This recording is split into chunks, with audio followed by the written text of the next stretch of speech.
for today's video mga guys, i-drawing ulit natin si Chito sa Montina. Pero ibahin natin. Noon na-notice tayo sa Prismacolor na gawa ko sa kanya. Sa ngayon, try natin ulit gumawa. Baka manotice ulit tayo, gawa tayo ng scribbling art using bibig ko. Let's go! Ito na, ginamitan natin ng extension pencil para medyo mataas. Pero kung hindi tayo komportable gamitin to, alisin natin yung extension pag hindi tayo komportable nito. Kaya tara, let's go!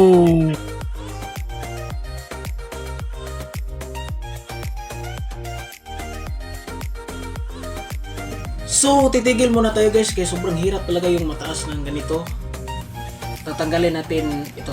Ito na lang yung gamitin natin.